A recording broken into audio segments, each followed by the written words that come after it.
All right, Darrell Bevell did a virtual press conference yesterday. Showed it Corey Udlin. I haven't listened to that one yet. His opinion don't matter because Matt Patricia is the real defensive coordinator anyway. But the offensive coordinator for the Lions talked about Jamal Agnew permanently switching to receiver, and it's a small chance that Agnew can go back to defense. Also talked about getting T.J. Hockenson more opportunities and Jesse James more opportunities. And he spoke on a few other things, and I'll talk about that towards the end of the video.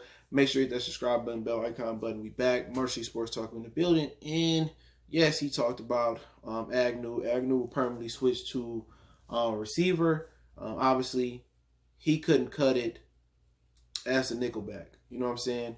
And he was a solid nickelback in college. You know what I'm saying? He had good numbers, but he played, like Utah State or something like that, or San Diego State or something like that, excuse me. And, or San Diego, I can't remember which one, but in the pros, he just ain't really been able to do well. And he got all the athleticism in the world. And that just lets you know you could be as fast as you want to be. This ain't Madden.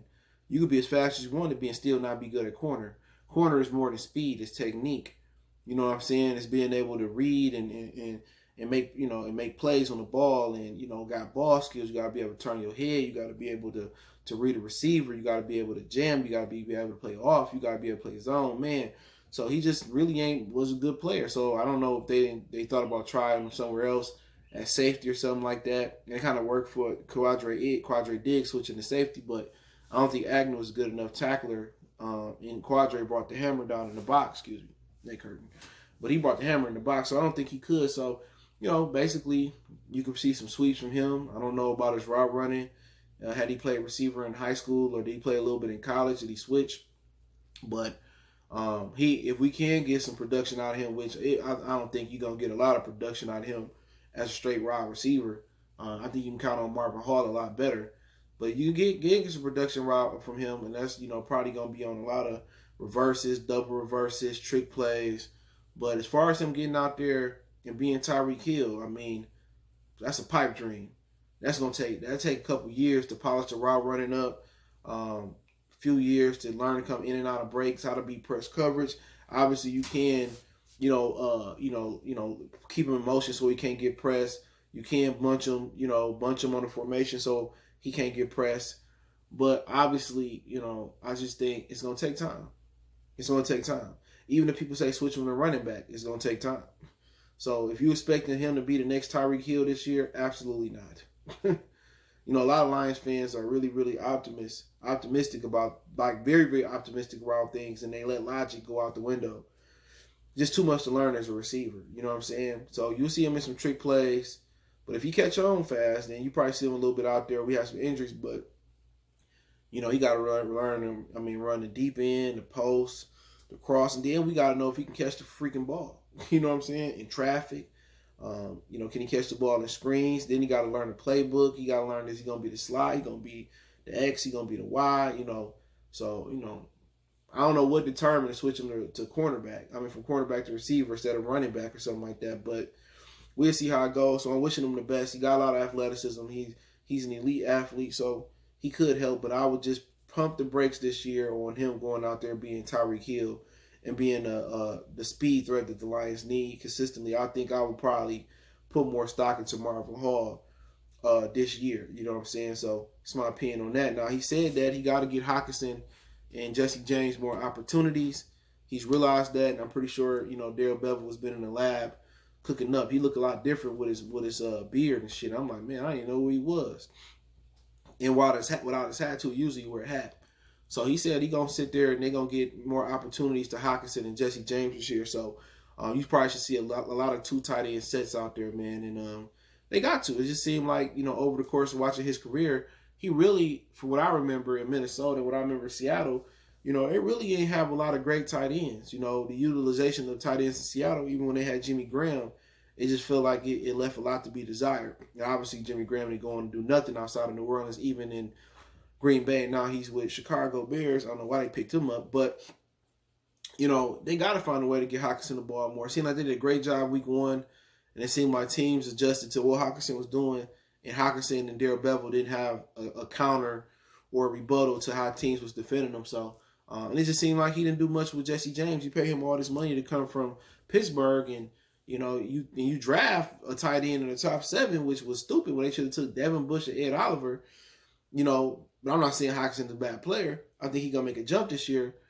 But you spend a lot of money on the tight end, then you bring a tight end in the top 10, which usually tight ends should usually go later, and then you don't have a game plan for them to be effective.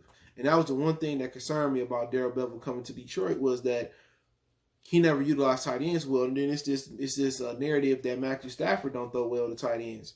And that really ain't been changed, because Andrew Luck has some luck with Eric Ebron. And then when he left, Eric Ebron just pretty much quit on the team, literally, last year, and they got rid of him. I don't know where he went. He went to Pittsburgh or something like that. But so I look forward to them implementing a lot of 2 tight end sets and get Jesse and getting TJ, really, really in tune with the offense. And that needs to happen, because if you can dominate the middle of the field and Amendola can do what he did in the middle of the field last year, it should open up a lot of things for Swift, Johnson in the receiving game. And it should open up a lot of things for the receivers underneath and down the field with Jones and Galladay. But also, what it could do if you play like 2 tight end sets, and you're able to pass out of that, it also can help your running game out. So you got 2 tight ends, you in there heavy, you should be able to run the ball a lot more effective. It should help Taylor Decker and Big V out. So he did talk about Big V, said he's a really, really big person.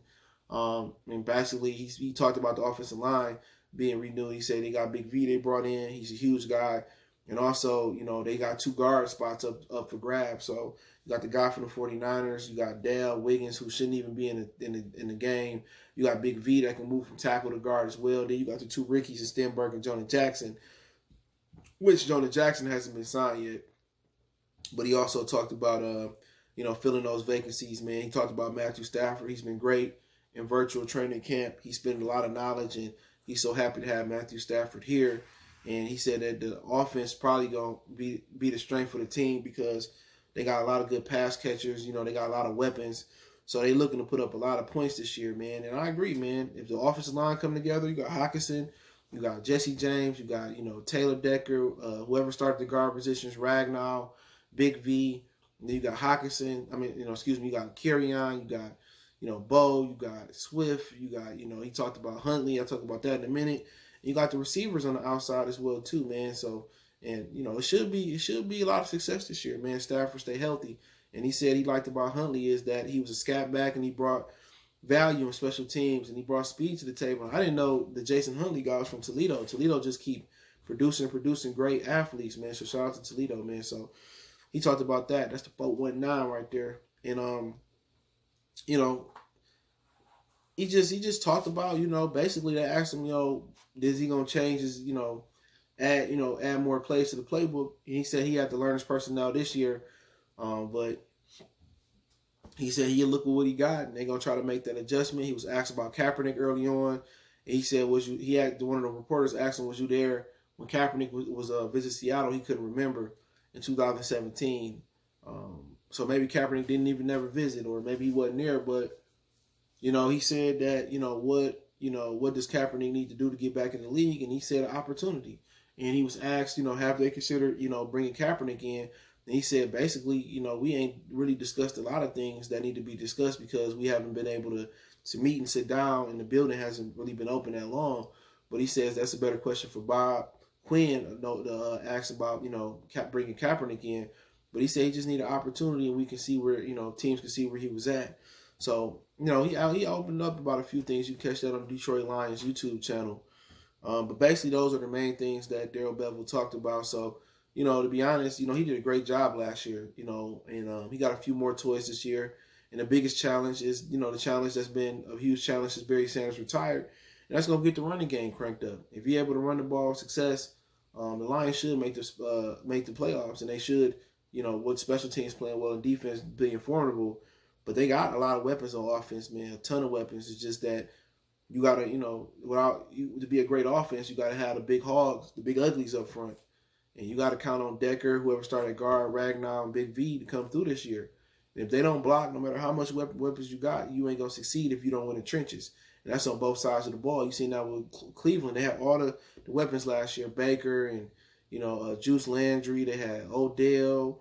They had Njoku. They had, Nick Chubb. Kareem Hunt eventually came in. And they didn't do much last year because they didn't win the line of scrimmage. So if you don't win the line of scrimmage in football, you're not going to be successful at all. But hey, let me know what you guys think. Motor City Sports Talk. Don't forget me on Facebook, Instagram, Twitter. Reach out if you got business, question, inquiry, sponsorship, video requests. Twitter's the fastest way, then Facebook, then Instagram. Want to make a donation to the channel? Cash App, PayPal, description. Best way to donate is share the video. Salute to everybody who do donate to the channel. Appreciate the love, and salute to if you just share the videos donation, man. One time for the one time. Let me know what you think in the comment section. Motor City Sports Talk. We got